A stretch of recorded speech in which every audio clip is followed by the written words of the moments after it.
और दोस्तों आज हम एक आजाद भारत में सांस लेते हैं क्योंकि अंग्रेजों से हमें 15 अगस्त 1947 को आज़ादी मिली थी। और दोस्तों देश को आज़ाद कराने के लिए ना जाने कितने ही लोगों ने अपना जीवन तक न्यौछावर कर दिया था।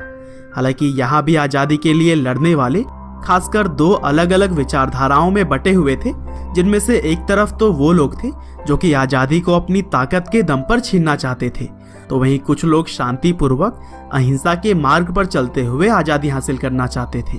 और दोस्तों इन्हीं अहिंसकवादी लोगों में से एक थे राष्ट्रपिता कहे जाने वाले मोहनदास करमचंद गांधी, जिन्हें कि हम सभी आमतौर पर महात्मा गांधी के नाम से जानते हैं। और दोस्तों गांधी जी भारतीय इतिहास के वह व्यक्ति हैं जिन्होंने देश हित के लिए अंतिम सांस तक लड़ाई की है, और उन्हीं की तरह ही हजारों वीरों की वजह से हमारा देश 1947 में आज़ाद हो सका था। तो दोस्तों आज के इस वीडियो में हम भारत के सबसे लोकप्रिय लोगों में से एक महात्मा गांधी के जीवन के बारे में जानेंगे कि किस तरह से आखिर अहिंसा के मार्ग पर चलने वाले गांधी जी ने अंग्रेजी हुकूमत को हिलाकर रख दिया था। तो दोस्तों इस कहानी की शुरुआत होती है 2 अक्टूबर 1869 से, जब गुजरात के पोरबंदर शहर में महात्मा गांधी जी का जन्म हुआ। उनके पिता का नाम करमचंद गांधी और माँ का नाम पुतलीबाई था। हालांकि भले ही गांधी जी पोरबंदर शहर में पैदा हुए थे, लेकिन जन्म के कुछ साल बाद ही उनका पूरा परिवार राजकोट में रहने लगा, और फिर गांधी जी की शुरुआती पढ़ाई भी वहीं से हुई थी। और दोस्तों 9 साल की उम्र में पहली बार स्कूल जाने वाले गांधी जी शुरू से ही काफी शर्मीले थे, और वह बचपन से ही किताबों को अपना दोस्त मानते थे। और फिर आगे चलकर महज 13 साल की उम्र में ही उनकी शादी उनसे 1 साल बड़ी लड़की कस्तूरबा से हो गई। दरअसल भारत में उस समय शादियां काफी छोटी उम्र में ही हो जाया करती थी। हालांकि आगे चलकर जब गांधी जी करीब 15 साल के थे तब उनके पिता का निधन हो गया, और फिर पिता के निधन के 1 साल बाद ही गांधी जी की पहली संतान भी हुई। लेकिन दुर्भाग्य से जन्म के कुछ समय बाद ही बच्चे की मृत्यु हो गई थी, और इस तरह से गांधी जी के ऊपर मानो दुखों का पहाड़ टूट पड़ा हो। हालांकि इन कठिन परिस्थितियों में भी गांधी जी ने खुद को संभाला, और फिर 1887 में अहमदाबाद से उन्होंने हाई स्कूल की पढ़ाई पूरी की, और फिर आगे चलकर कॉलेज की पढ़ाई करने के बाद से मावजी दवे जोशी जी की सलाह पर गांधी जी ने लंदन जाकर लॉ की पढ़ाई की। हालांकि 1888 में गांधी जी दूसरी बार पिता बने, और इसी वजह से उनकी मां नहीं चाहती थी कि वह अपने परिवार को छोड़कर कहीं दूर जाएं।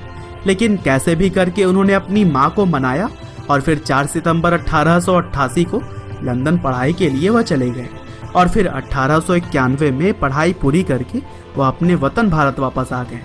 हालांकि विदेश में पढ़ाई करने के बावजूद भी भारत आने पर उन्हें नौकरी के लिए काफी भागा दौड़ी करनी पड़ी, और फिर 1893 में दादा अब्दुल्ला एंड कंपनी नाम के एक भारतीय कंपनी में उन्हें नौकरी मिली।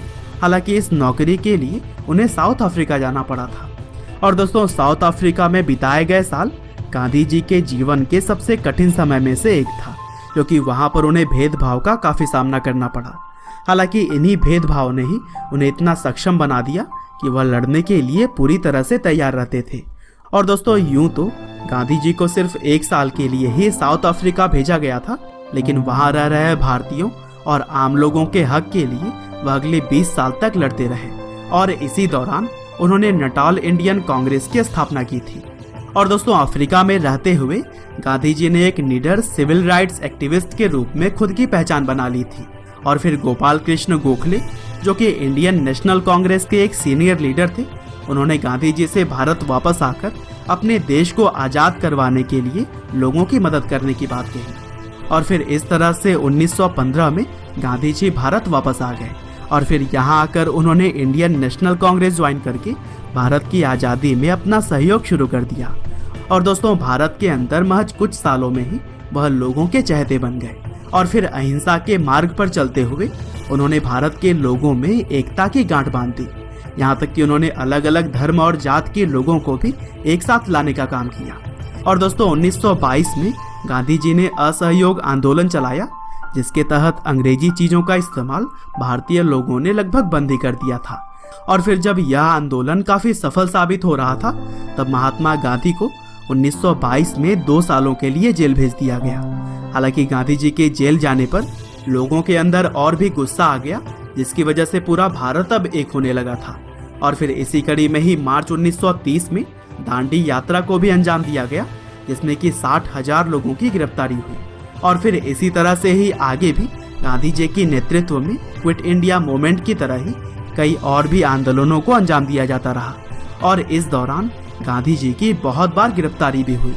लेकिन दोस्तों, महात्मा गांधी के द्वारा लगाई गई चिंगारी अब लोगों के भीतर आग बनकर जलने लगी थी और यही वजह थी कि गांधी जी के साथ साथ बाकी क्रांतिकारियों ने मिलकर 1947 में देश को आज़ाद कराने में अहम रोल अदा किया और फिर 15 अगस्त 1947 को हमारा भारत देश आज़ाद हो गया। हालांकि अभी देश के अंदर आज़ादी का जश्न चल ही रहा था, तभी 30 जनवरी 1948 को नाथूराम गोडसे ने गांधी जी की गोली मारकर हत्या कर दी और फिर इस घटना ने न सिर्फ देश में बल्कि पूरी दुनिया में ही शोक फैला दिया। हालांकि 15 नवंबर 1949 को गांधी जी के हत्यारे नाथूराम को फांसी दे दी गई थी। बहरहाल दोस्तों, अंत में बस मैं यही कहना चाहता हूँ कि जब तक गांधी जी जीवित रहे तब तक अहिंसा को ही हर चीज का जवाब मानते रहे और इसी सिद्धांत के दम पर ही उन्होंने अपनी पहचान बनाई थी। हालांकि भले ही वह अब हमारे बीच नहीं है, लेकिन उनकी सीख और उनके सिद्धांत आज भी पूरी दुनिया मानती है। उम्मीद करते हैं कि गांधी जी की यह बायोग्राफी आपको जरूर ही पसंद आई होगी। आपका बहुमूल्य समय देने के लिए बहुत बहुत धन्यवाद।